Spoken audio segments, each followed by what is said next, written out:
This year's YouTube Rewind, for the most part, has been considered by most to be the worst in the series' history. At just 4 days after the video came out at recording, the video already has the second worst like-to-dislike ratio in history. There are plenty of things wrong with it, but personally, I think the worst thing about it is how normie the whole thing is. So today, I'm going to tell you all about why I think YouTube Rewind 2018 is one of the most normie videos ever made. I think we can all agree that the YouTuber presence this year was incredibly lacking. I did the math and I'm only familiar with about 16% of the people in it. But of course there's an explanation for this. Firstly, the reason that defenders of the video like to point out, as YouTube's audience grows to other countries, there are going to be foreign people. It's just accurate representation of who's watching the videos. However, this doesn't really explain why there weren't that many YouTubers of English-speaking countries that are still fairly popular, such as Jack's Films, The Smosh Team, Vanos Gaming, Niga Higa, Shane Dawson, Roman Atwood, Joey Graceffa, Mr. Beast, Killam, Dan TDM, I could keep going. Of course, some of these people may not be as popular as they were in their heyday, as some of them are really, really damn cringy, but they still have huge followings even though they're no longer at their peak. Of course, some of the big ones like MatPat and Jacksepticeye turned down their invitations because they knew it was going to be really, really bad. But for a lot of them, this isn't the case. They either were just plain not invited or were ignored because they're controversial. People like PewDiePie, who the folks at YouTube still think is a Nazi, JonTron, well, let's face it, he only uploaded once this year, and SkyDoes Minecraft, who has had a bad rap from his divorce, but just exploded onto the YouTube scene once more. But because they're controversial, they didn't get in despite their massive followings. And let's not forget how they instead use clean-faced beauty vloggers and highly paid celebrities to replace them.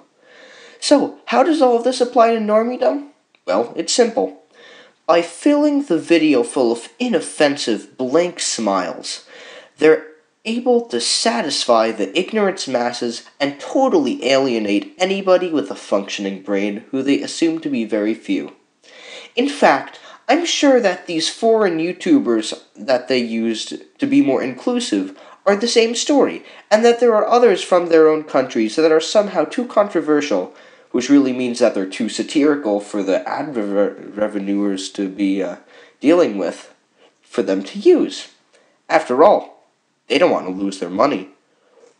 Why would they care about what the people want to think? They want their money. They're a corporation, come on. Hey, do you know about this game called Fortnite? Well, I hadn't heard of it either, but it turns out that the kids love it. So look. In the game, they dance. So let's get all of our celebrities and shitty YouTube personalities that we've put out there on our own to do the dances. We're so hip and relatable. Yeah, we're so alienated from society that we think K-pop was the other big thing this year. So let's get that going. Great job, Casey. Everybody will love it. I swear to high heaven this is horrible. This rewind was so hard to watch for so many different reasons, but these cringy moments were the worst. K-pop may have been bigger than this year, but not by much. And sure, Gangnam Style was a major part of the 2013 rewind, but there it was used right, and it was a major meme in 2013. And speaking of memes, they only chose the most normie or inoffensive garbage. So Yodeling Kid, Bongo Cat, Baby Shark, Kiki Do You Love Me? Yes, I know I made a Bongo Cat meme, but alas, every one of those parts were painful, but I really think Kiki Do You Love Me was the worst. Oh god, just look at this. Kiki, do you love me? Are you ready to say me? Because I love you. At least Domix managed to squeeze in a quiet bitch lasagna, but I think the fact that it was so quiet really symbolizes the suppression of the system right now. Can we give a moment to working moms? I won't spend too long on this one. Basically, instead of talking about the events on YouTube this year, like Logan Paul versus KSI, or PewDiePie versus T-Series, they want to celebrate working mothers? For Christ's sake, look, I applaud working mothers, sure, but this is YouTube Rewind, not society as a whole rewind. At this point, you might as well be talking about climate change, the war in Yemen, the midterm elections, because you're making it a year in review. And, don't give me that bullcrap about vloggers being working moms, because the only people who watch that garbage are the normies that they're pandering to in the first place, also known as the 11-year-old girls and the employees at BuzzFeed, who the women in the high castle at YouTube think are the ones that are watching this in the first place. The people at YouTube, just like countless times before, instead of working with their audience to build something grand, instead chooses to ignore major events in their community.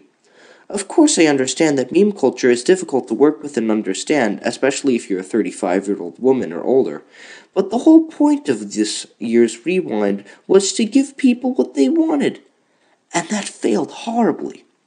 So seeing all of this, the bad memes, the lack of free-thinking YouTubers, their irrelevant social politics, the pandering, and the constant cringe, it's pretty safe to say that this year's Rewind was extremely normie. And that's only supplemented by the fact that it's a corporate entity who pushed the whole thing in the first place.